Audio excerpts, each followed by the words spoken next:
Hello दोस्तों, नमस्कार। स्वागत है आपका हमारे YouTube channel Uttarakhand GK very easy tricks में।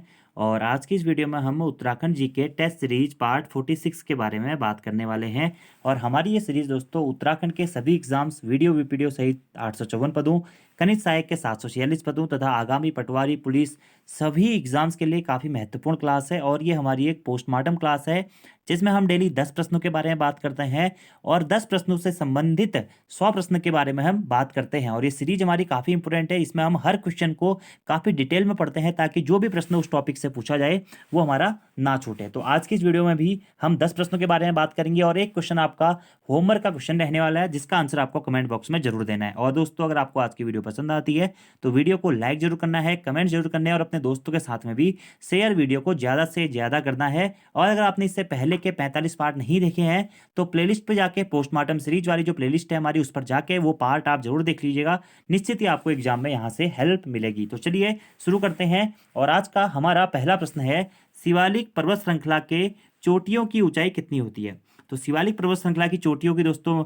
एवरेजली ऊंचाई होती है 750 से लेकर 1200 मीटर। आप कहीं कहीं आपको ये 700 से लेकर के 1200 मीटर के आसपास भी देखने को मिलेगा। अगर हम दोस्तों उत्तराखंड की बात करें तो ऑप्शन नंबर सी सबसे पहले इसका राइट आंसर हो जाएगा।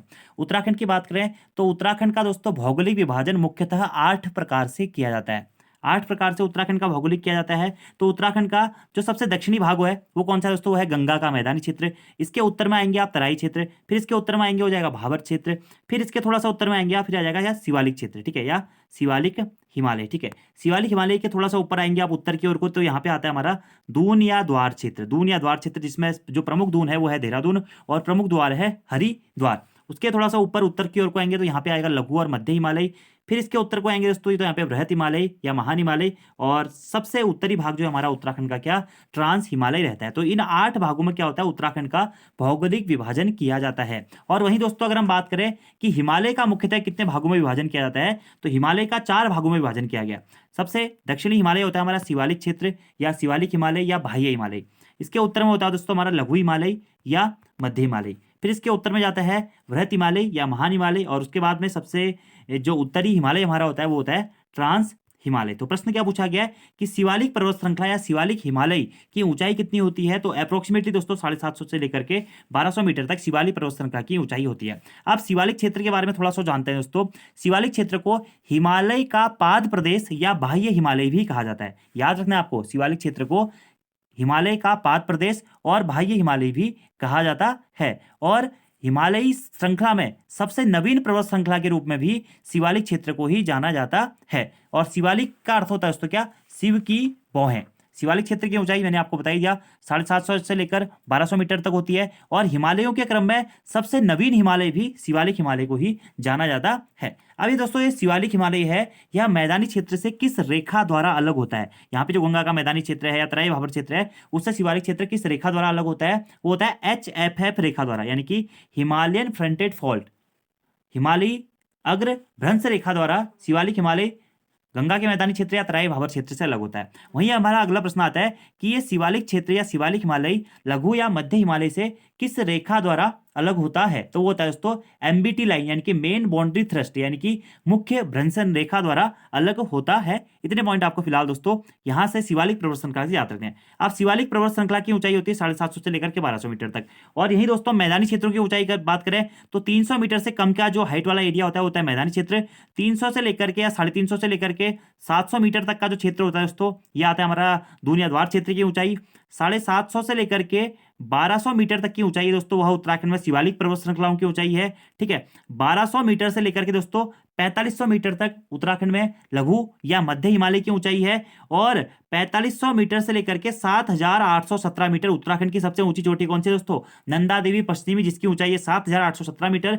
तो 4500 से लेकर के 7817 मीटर तक का जो क्षेत्र होता है वह बृहत हिमालय या महान हिमालय के अंतर्गत आता है। और सबसे उत्तरी भाग जो होता है दोस्तों हमारा क्या ट्रांस हिमालय, जिसकी ऊंचाई 4000 या 4500 मीटर से ऊपर मानी जाती है। उत्तराखंड का वृष्टि छाया प्रदेश भी हमारा ट्रांस हिमालय में ही स्थित है। इतने पॉइंट आपको मोटे मोटे दोस्तों शिवालिक क्षेत्र से याद रखने हैं। अब शिवालिक क्षेत्र से एक और काफी महत्वपूर्ण प्रश्न आपको याद रखना पड़ता है कि शिवालिक पर्वत श्रृंखला का विस्तार उत्तराखंड के कितने जनपदों में पाया जाता है? तो उत्तराखंड के 7 जनपदों में दोस्तों शिवालिक क्षेत्र का विस्तार पाया जाता है। जनपद कौन कौन से हैं? देहरादून, हरिद्वार, टिहरी गढ़वाल, पौड़ी गढ़वाल, अल्मोड़ा, नैनीताल और चंपावत। बाकी ऊंचाई मैंने आपको बता दी। यहाँ पर जीवाश्म भी मिलते हैं दोस्तों, क्योंकि सबसे नवीन हिमालय के होने के कारण यहाँ पे जीवाश्मों की अधिकता भी पाई जाती है। अब यहीं से दोस्तों एक प्रश्न हमारा पूछा जा चुका है यूकेपीएससी में कि सर्वाधिक वर्षा किस हिमालय श्रृंखला में होती है। तो शिवालिक पर्वत श्रृंखला दोस्तों, जिसे बाह्य हिमालय भी कहा जाता है, बाह्य हिमालय भी किसे, बाह्य हिमालय भी शिवालिक पर्वत श्रृंखला को भी आता है, जहां पर सर्वाधिक वर्षा होती है। याद रखना आपको दोस्तों, 200 से लेकर के 250 सेंटीमीटर तक की वर्षा होती है इस क्षेत्र में, इसलिए वर्षा की दृष्टि से काफी महत्वपूर्ण क्षेत्र इसे माना जाता है, और खनिज पदार्थों की दृष्टि से भी सर्वाधिक महत्वपूर्ण क्षेत्र इसे जाना जाता है। और एक और प्रश्न दोस्तों यहां से हमारा बनता है कि शिवालिक या बाह्य हिमालय तथा लघु या मध्य हिमालय के मध्य में क्या स्थित है। तो इसके मध्य में दोस्तों हमारा दून या द्वार क्षेत्र स्थित रहते हैं। इतने पॉइंट आपको फिलहाल यहां से याद रखना है। तो पोस्टमार्टम हुआ नहीं हुआ शिवालिक पर्वत श्रृंखला का, हो गया। इतने पॉइंट आपको एग्जाम में पूछे जाएंगे, आपको याद जरूर रखने हैं। बाकी वर्षा सबसे ज्यादा होती है, खनिज की दृष्टि से भी हमारा महत्वपूर्ण क्षेत्र माना जाता है। वन भी पाए जाते हैं इसमें, कुछ कुछ हमारे जहाँ पे शीशम, बुरांस, इस टाइप के पेड़ पाए जाते हैं, ठीक है। और खनिजों की दृष्टि से अच्छा है। जीवाश्म यहाँ पे मिलते हैं, हिमालय का सबसे नवीन भाग है। और जो हमारा शिवालिक हिमालय है वह तराई भाबर क्षेत्र के उत्तर में तथा लघु या मध्य हिमालय के दक्षिण में स्थित है। इतने पॉइंट आपको यहाँ से नोट करने हैं। तो ऑप्शन नंबर सी इसका राइट आंसर हो जाएगा, ठीक है। बाकी थोड़ा सा एक्सप्लेनेशन पढ़ लेते हैं कि हिमालय का पाद या बाह्य हिमालय भी कहा जाता है। हिमालय का सबसे नवीन भाग, जिसे 1.75 से लेकर के 3 करोड़ वर्ष पूर्व निर्मित माना जाता है, इसका निर्माण मायोसीन से निम्न प्लाइस्टोसीन युग तक माना जाता है। तो प्रश्न आपसे बन सकता है कि हिमालय का निर्माण मायोसीन से निम्न प्लाइस्टोसीन युग के मध्य माना जाता है, तो हो जाएगा हमारा शिवालिक हिमालय। इसमें जीवाश्म अधिक मिलते हैं और पर्यटकों के लिए अच्छा क्षेत्र के रूप में इसे शिवालिक क्षेत्र को हमारा जाना जाता है। गहरी घाटियां भी यहाँ पे पाई जाती है, मौसम काफी सुहावना यहाँ पे देखने को मिलता है। चलिए आगे बढ़ते हैं अगले प्रश्न की ओर को। दूसरा हमारा प्रश्न है दोस्तों कि शारदा बैराज किस नदी पर बनाया गया है। सबसे पहले बात करते हैं शारदा नदी के बारे में। आपको पता होगा दोस्तों, शारदा किस नदी का दूसरा नाम है, काली नदी का। जब काली नदी टनकपुर के आसपास प्रवेश करती है तो इसे शारदा नाम से जाना जाता है, और जब यही काली नदी नेपाल में प्रवेश करती है तो फिर इसे शारदा नदी के नाम से ही जाना जाता है। अब अगर आपसे एग्जाम में पूछे कि काली नदी या शारदा नदी का उद्गम कहां से होता है दोस्तों, तो आपको पता होगा पिथौरागढ़ जनपद में लिपुलेख दर्रे के पास स्थित व्यास आश्रम नामक स्थान से काली नदी या शारदा नदी का उद्गम होता है। और यह प्रश्न दोस्तों आज तक कोर्ट में विवादित है, क्योंकि ग्राम पंचायत विकास अधिकारी 2018 के एग्जाम पेपर में यह प्रश्न आया था कि शारदा नदी का उद्गम कहां से होता है। अगर आप एनसीईआरटी पढ़ेंगे, एनसीईआरटी में शारदा नदी का उद्गम स्थल दिया गया है दोस्तों मिलम ग्लेशियर, लेकिन मिलम ग्लेशियर से हमारा शारदा का उद्गम नहीं होता है। और यह प्रश्न कोर्ट में अभी भी विवादित है। अगर आपसे आगे भी प्रश्न पूछा जाता है कि शारदा का उद्गम कहां से होता है, तो आपको दोस्तों काला पानी ही मारना है व्यास आश्रम के पास में, ठीक है। तो याद रखना आपको, काली नदी जब टनकपुर क्षेत्र में प्रवेश करती है तब इसे शारदा नाम से जाना जाता है, फिर नेपाल में इसे शारदा या महाकाली के नाम से भी जाना जाता है। तो प्रश्न वही पूछा गया है कि शारदा बैराज किस नदी पर बनाया गया है। तो काली नदी पर दोस्तों यह शारदा बैराज बनाया गया है, या शारदा नदी भी आप इसे कह सकते हैं। अब ये शारदा बैराज है कहां पे स्थित दोस्तों, यह है टनकपुर में स्थित, चंपावत जनपद के टनकपुर में शारदा बैराज स्थित है, जहां से जो हमारी काली नदी है दोस्तों टनकपुर में जैसे प्रवेश करती है उसे माना जाता है शारदा। उसके बाद में जो नेपाल सीमा बनाते हुए वो फ्लो होती है तो शारदा के नाम से फ्लो होती है, और वहीं नेपाल और भारत सीमा पर या नेपाल या चंपावत की सीमा पर स्थित है हमारा क्या है, शारदा बैराज। काली नदी पर इसे बनाया गया है। अब दोस्तों इसका थोड़ा सा इतिहास है कि ये शारदा बैराज का निर्माण कब किया गया। तो इसकी डेट अगर आपसे पूछी जाती है, शारदा बैराज का निर्माण कब किया गया, 11 दिसंबर 1928 को शारदा बैराज का निर्माण किया गया था। कहाँ स्थित है, काली नदी पर स्थित है। कहाँ पे, टनकपुर, चंपावत जनपद में, ठीक है, टनकपुर में, ठीक है। चंपावत जनपद का प्रवेश द्वार भी टनकपुर को ही माना जाता है। अब यहीं से दोस्तों हमारे 1 से 2 प्रश्न आते हैं शारदा बैराज के बारे में, उनके बारे में बात कर लेते हैं कि जो हमारा ये शारदा बैराज है इसे राष्ट्र को कब समर्पित किया गया।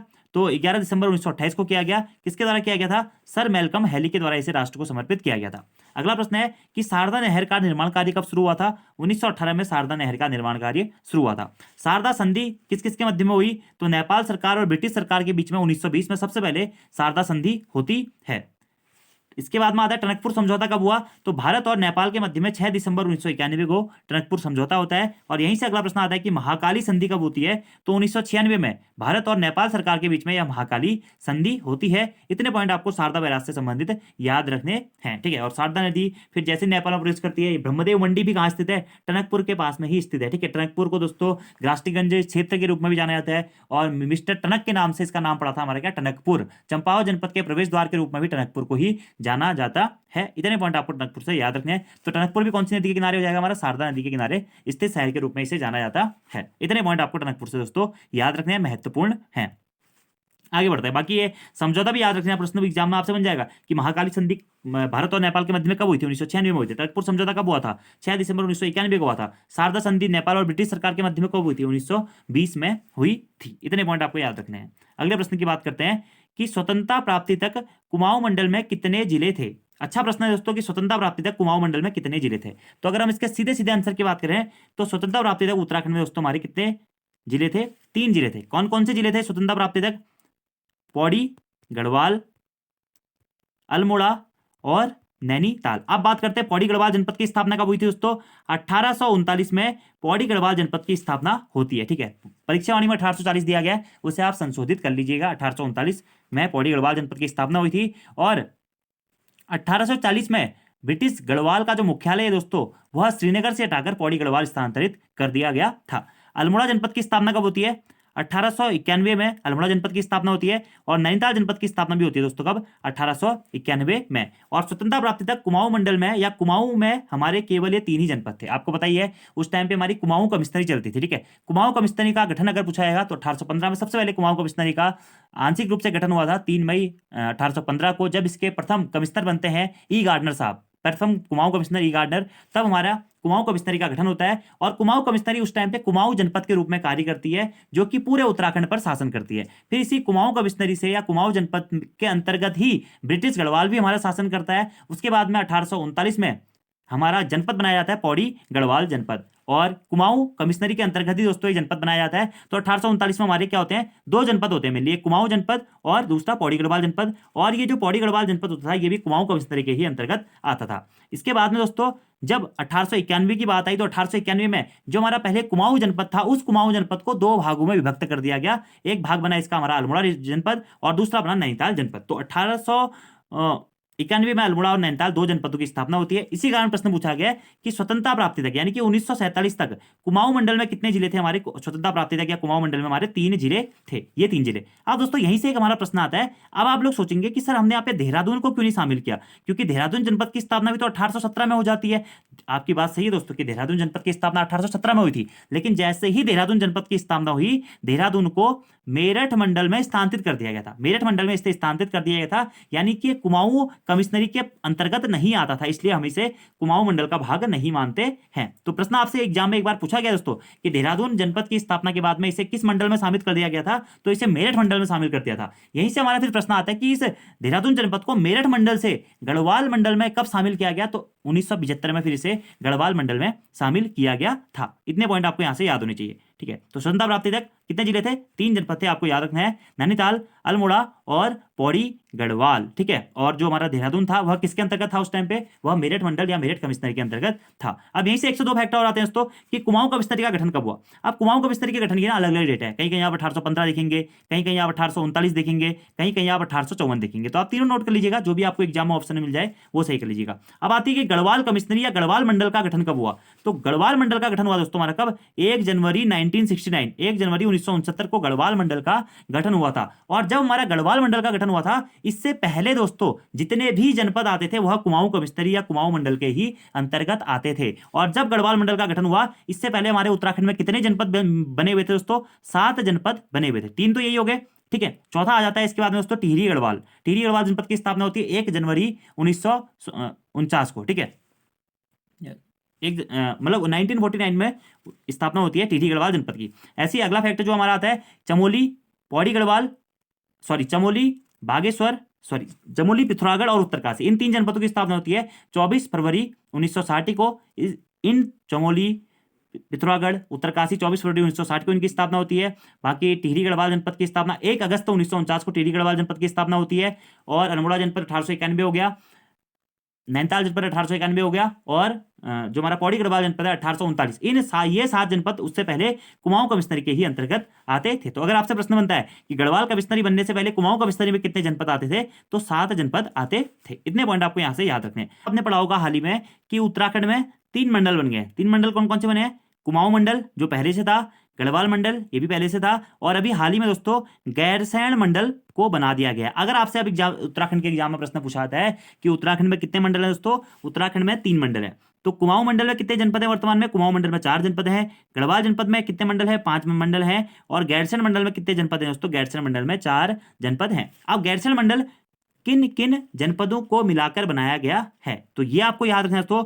गैरसैंण मंडल में हमारा अल्मोड़ा जनपद, बागेश्वर जनपद, चमोली जनपद और रुद्रप्रयाग जनपद, यानी कि अल्मोड़ा, बागेश्वर, चमोली और रुद्रप्रयाग, ये 4 जनपद बनाकर हमारे दोस्तों गैरसैंण मंडल बनाया गया है। बाकी गढ़वाल मंडल में जो 5 जनपद है वो कौन कौन से दोस्तों, उत्तरकाशी है, नई टिहरी है, देहरादून है, हरिद्वार है और पौड़ी गढ़वाल, ये 5 जनपद हमारे कहाँ है, गढ़वाल मंडल में है। कुमाऊं मंडल के 4 जनपद कौन कौन से हैं, नैनीताल, उधमसिंह नगर, पिथौरागढ़ और चंपावत, ये 4 जनपद हमारे कुमाऊं मंडल के अंतर्गत हैं। तो इतने पॉइंट आपको यहाँ से मोटे मोटे याद रखने हैं दोस्तों कि कुमाऊं मंडल में वर्तमान में आप 4 जिले हैं, गढ़वाल मंडल में 5 जिले हैं और गैरसैंण मंडल में भी हमारे 4 जनपद हैं। यहाँ से आपको एग्जाम में प्रश्न देखने को जरूर मिलेगा। और गैरसैंण को नया मंडल किसने बनाया दोस्तों, जब अभी हमारा गैरसैंण में विधानसभा सत्र चल रहा था 4 मार्च 2021 को गैरसैंण को नए मंडल के रूप में मान्यता दी हमारे मुख्यमंत्री त्रिवेंद्र सिंह रावत जी ने। और जो गैरसैंण मंडल है इसमें उत्तराखंड के 4 जनपदों को शामिल किया गया है, अल्मोड़ा, बागेश्वर, चमोली और रुद्रप्रयाग। अब उत्तराखंड में मंडलों की संख्या होगी है 3। जनपद कितने हैं उत्तराखंड में दोस्तों, 13 जनपद ही हैं। इतने पॉइंट आपको याद रखने हैं। बढ़ते हैं अपने अगले प्रश्न की ओर को, बाकी आप यहाँ पे थोड़ा सा डिटेल में पढ़ सकते हैं। बाकी नैनीताल दोस्तों, जो कुमाऊं कमिश्नरी का मुख्यालय कहाँ स्थित है, देखिए कुमाऊं कमिश्नरी का मुख्यालय स्थित है नैनीताल में, ठीक है। स्टार्टिंग में इसका मुख्यालय अल्मोड़ा में स्थित था, लेकिन 1854 में दोस्तों कुमाऊं कमिश्नरी का मुख्यालय अल्मोड़ा से नैनीताल स्थानांतरित कर दिया गया। अब ये फैक्ट आपको कहीं 1854 मिलेगा, कहीं 1855 मिलेगा। ऐसे गढ़वाल कमिश्नरी का मुख्यालय कहाँ स्थित है दोस्तों, गढ़वाल कमिश्नरी का मुख्यालय है पौड़ी गढ़वाल में स्थित, जिसकी स्थापना 1 जनवरी 1969 को होती है। ऐसे दोस्तों गैरसैंण कमिश्नरी का मुख्यालय कहाँ स्थित है, तो गैरसैंण कमिश्नरी का मुख्यालय भी गैरसैंण में ही स्थित है। और ये जो तीनों कमिश्नरियां हैं, कुमाऊं कमिश्नरी, गढ़वाल कमिश्नरी और गैरसैंण कमिश्नरी, इन तीनों कमिश्नरियों का हेड ऑफिस भी कहाँ पे होगा, गैरसैंण में ही होगा।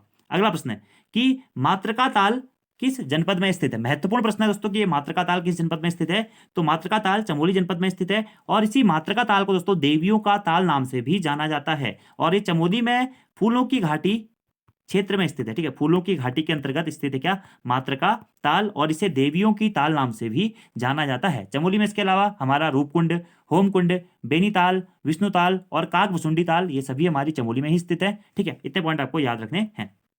तो देखिए फूलों की घाटी में स्थित है और चमोली में रूपकुंड है, होमकुंड है, बेनीताल है, विष्णुताल है, काकभुसुंडी ताल चमोली में ही स्थित है। नाचिकेता ताल, भराणसर ताल, देवताल, हड़ताल, केदार ताल, देवसाड़ी ताल और सरताल, ये हमारी कहाँ स्थित है दोस्तों, उत्तरकाशी जनपद में स्थित है। आगे बढ़ते हैं। अगला हमारा कुमाऊं परिषद के किस अधिवेशन में बद्रीदत्त पांडे द्वारा कुली बेगार प्रथा को समाप्त करने हेतु प्रस्ताव रखा गया था। तो कुमाऊं परिषद के दोस्तों चौथे अधिवेशन में, जो कि हुआ था 1920 में, ठीक है। और इस अधिवेशन की अध्यक्षता किसने करी थी दोस्तों, इस अधिवेशन की अध्यक्षता करी थी हरगोविंद पंत जी ने। और ये जो चौथा अधिवेशन था कहाँ हुआ था, काशीपुर में हुआ था। तो कुमाऊं परिषद के किस अधिवेशन में बद्रीदत्त पांडे द्वारा कुली बेगार प्रथा को समाप्त करने का प्रस्ताव रखा गया था, तो चौथे अधिवेशन में रखा गया था 1920 में। चौथा अधिवेशन कहाँ हुआ था, काशीपुर में हुआ था। और इस अधिवेशन की अध्यक्षता किसने करी थी दोस्तों, तो इस चौथे अधिवेशन की अध्यक्षता करी थी हरगोविंद पंत जी ने, जिसमें कुली बेगार को सत्याग्रह द्वारा हटाए जाने का प्रस्ताव बद्रीदत्त पांडे जी के द्वारा रखा गया था। इतने पॉइंट आपको यहाँ से याद रखने हैं। अब कुमाऊं परिषद का बात आया तो कुमाऊं परिषद का पोस्टमार्टम तो दोस्तों बनता है, बहुत बार कर चुका हूँ, फिर भी कर लेता हूँ क्योंकि बहुत महत्वपूर्ण प्रश्न है। हर एग्जाम में आपको कुमाऊं कमिश्नरी से या कुमाऊं परिषद से दोस्तों एक प्रश्न देखने को जरूर मिलेगा। कुमाऊं परिषद का गठन कब हुआ था, 1916 में कुमाऊं परिषद का गठन हुआ था। कब, 1916 में।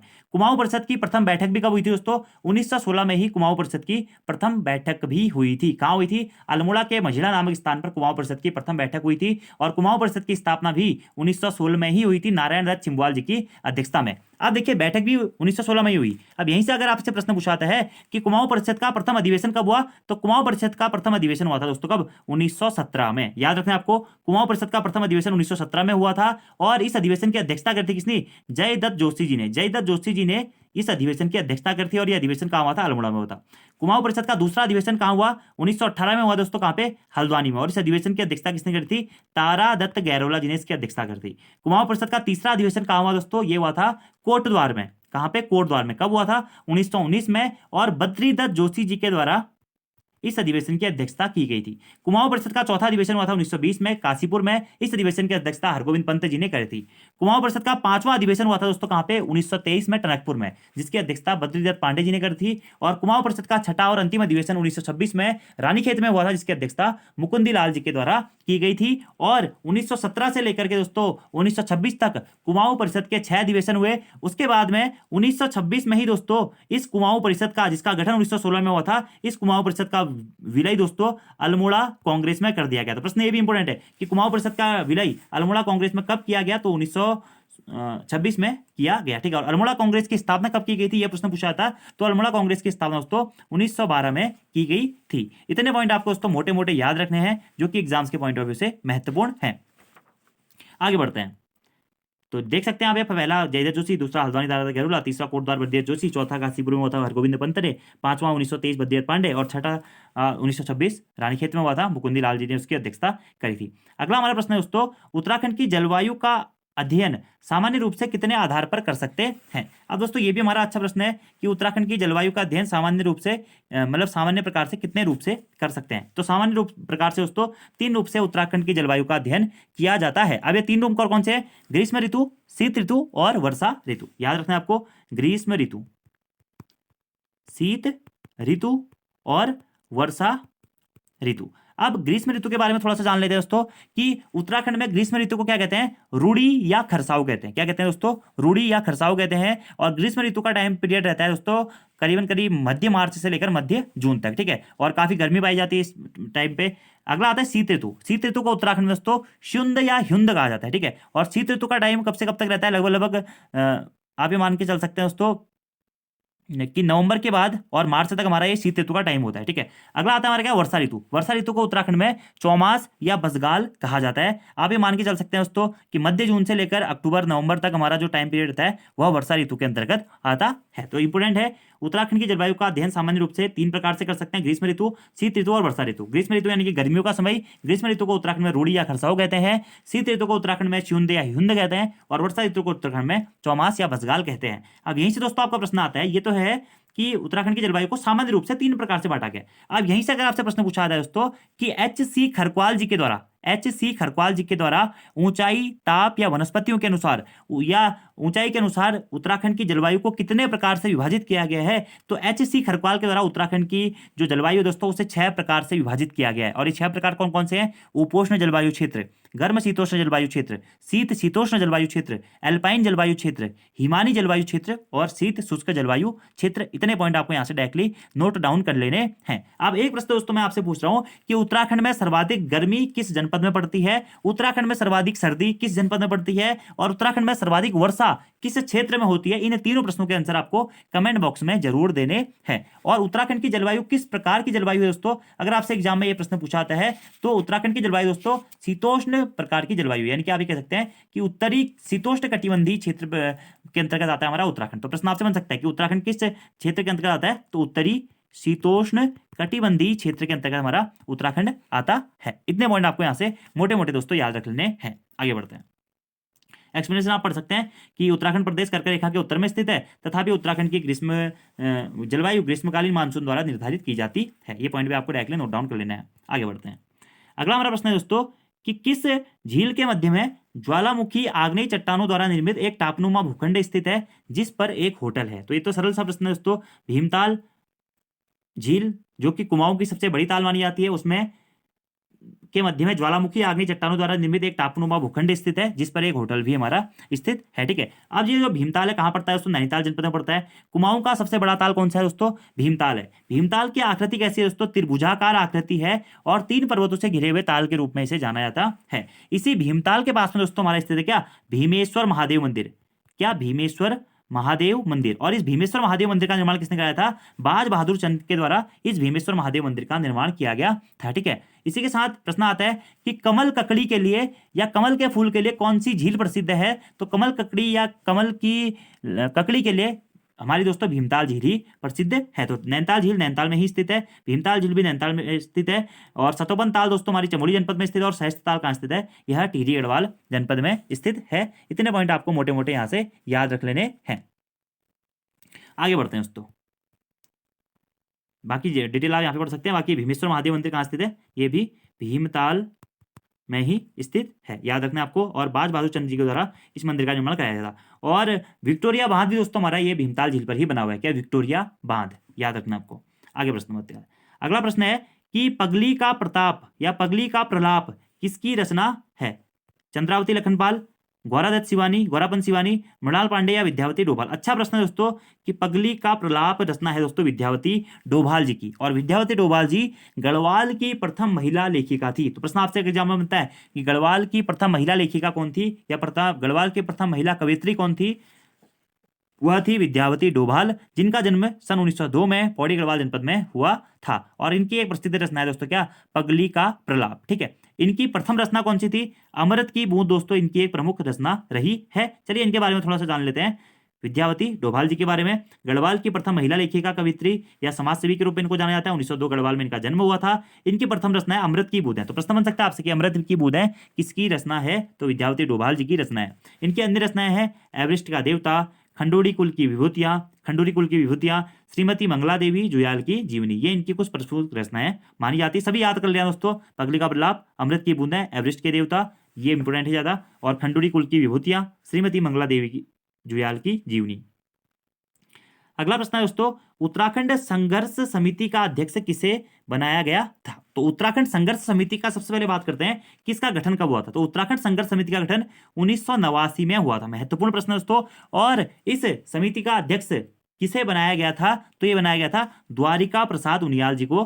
कब? 1989 में। याद रखना है, द्वारिका प्रसाद उनियाल जी को उत्तराखंड संयुक्त संघर्ष समिति का अध्यक्ष बनाया गया था। अब यहीं से दोस्तों 1 से 2 फैक्ट हमारे और आते हैं, बात कर लेते हैं उनके बारे में। ठीक है, कि उत्तरांचल उत्थान परिषद का गठन कब हुआ? तो उत्तरांचल उत्थान परिषद का गठन 1988 में हुआ था। और इसके अध्यक्ष कौन थे? शोभन सिंह जीना जी थे। और अगर दोस्तों आपसे प्रश्न पूछा जाता है कि उत्तराखंड उत्थान परिषद का गठन किसने किया था, तो उसमें भी अध्यक्ष का ही नाम आएगा दोस्तों, शोभन सिंह जीना जी का ही उसमें नाम आएगा। अगला है उत्तराखंड क्रांति दल का गठन कब हुआ था? 24 से 25 जुलाई 1979 को उत्तराखंड क्रांति दल का गठन यानी कि यूकेडी का गठन हुआ था डी पंत जी की अध्यक्षता में। ठीक है, अगला है द्वारिका प्रसाद उनियाल, जिनके बारे में मैंने आपको बताया उत्तराखंड संघर्ष समिति का अध्यक्ष इन्हें बनाया गया था। और उत्तराखंड संघर्ष समिति का गठन 1989 में हुआ था। तो द्वारिका प्रसाद उनियाल के संयोजन में मसूरी में पर्वतीय जन विकास सम्मेलन का भी आयोजन किया गया था। और इस सम्मेलन में यूकेडी का गठन हुआ था। तो यूकेडी का गठन किस सम्मेलन में हुआ था अगर आपसे प्रश्न पूछा जाता है, तो पर्वतीय जन विकास सम्मेलन में यूकेडी का गठन हुआ था। और बाद में डी पंत जी हमारे इसके प्रथम क्या बनाए जाते हैं? अध्यक्ष बनाए जाते हैं। देवीदत्त पंत आप लोगों ने पढ़ा भी होगा, यूकेडी का गठन किसने किया था? देवीदत्त पंत जी ने किया था। एक्चुअलिटी में उनके साथ में और भी कई सारे लोग थे, लेकिन उसके बाद में जो उसके अध्यक्ष बने थे वो भी डी पंत या देवीदत्त पंत जी ही बने थे। इतने पॉइंट आपको यहाँ से नोट डाउन करने हैं। आगे बढ़ते हैं दोस्तों। 10वां हमारा प्रश्न है, अच्छा प्रश्न है, कि इंडियन मेडिसिन फार्मास्यूटिकल्स लिमिटेड कहाँ स्थित है? तो इंडियन मेडिसिन फार्मास्यूटिकल्स लिमिटेड दोस्तों हमारा मोहान अल्मोड़ा में स्थित है। कहाँ पे? मोहान अल्मोड़ा में इंडियन मेडिसिन फार्मास्यूटिकल्स लिमिटेड स्थित है। अब इसी की तरह दोस्तों 2 से 3 सेंटर हमारे और हैं जो कि काफी कंफ्यूज करते हैं, उनके बारे में बात करते हैं। Indian drugs and pharmaceuticals limited कहाँ है? ऋषिकेश में। देखिए दोस्तों, अगर आपसे पूछा जाए Indian medicine pharmaceuticals limited only medicine, तो हो जाएगा मोहान अल्मोड़ा में। और प्रश्न पूछा जाता है Indian drugs and pharmaceuticals limited, तो ये हमारा ऋषिकेश में स्थित है। अगला हमारा है उच्च स्तरीय पौध शोध संस्थान कहाँ स्थित है उत्तराखंड में? तो उत्तराखंड में उच्च स्तरीय पौध शोध संस्थान दोस्तों श्रीनगर में स्थित है। काफी महत्वपूर्ण दोस्तों ये प्रश्न है, बहुत बार एग्जाम में पूछे गए।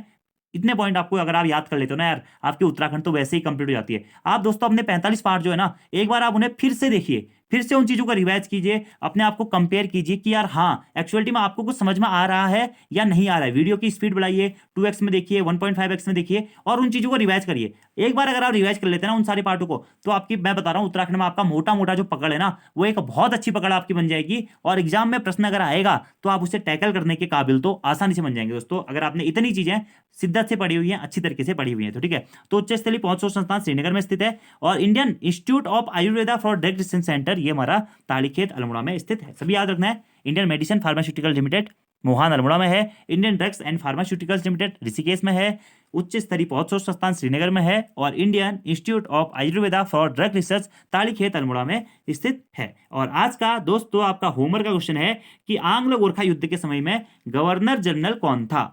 Lord Hasting, Lord Moira, Lord Curzon, या फिर ई गार्डनर? इसका आंसर आपको कमेंट बॉक्स में जरूर देना है। और दोस्तों अगर आपको वीडियो पसंद आती है तो वीडियो को लाइक जरूर करना है, वीडियो में कमेंट जरूर करने हैं और वीडियो को दोस्तों शेयर भी अधिक से अधिक करना है। और एक बात दोस्तों मैं आपको और बताना चाहता हूं कि एक या दो पार्ट हमारे ऐसे हैं जिसमें एक दो प्रश्न हमारे गलत हो रखे हैं। जैसे कि एक तो प्रश्न है, आप पता नहीं वो कौन सा पार्ट है, कि उत्तराखंड में सौर शक्ति योजना, इस टाइप का कोई प्रश्न है।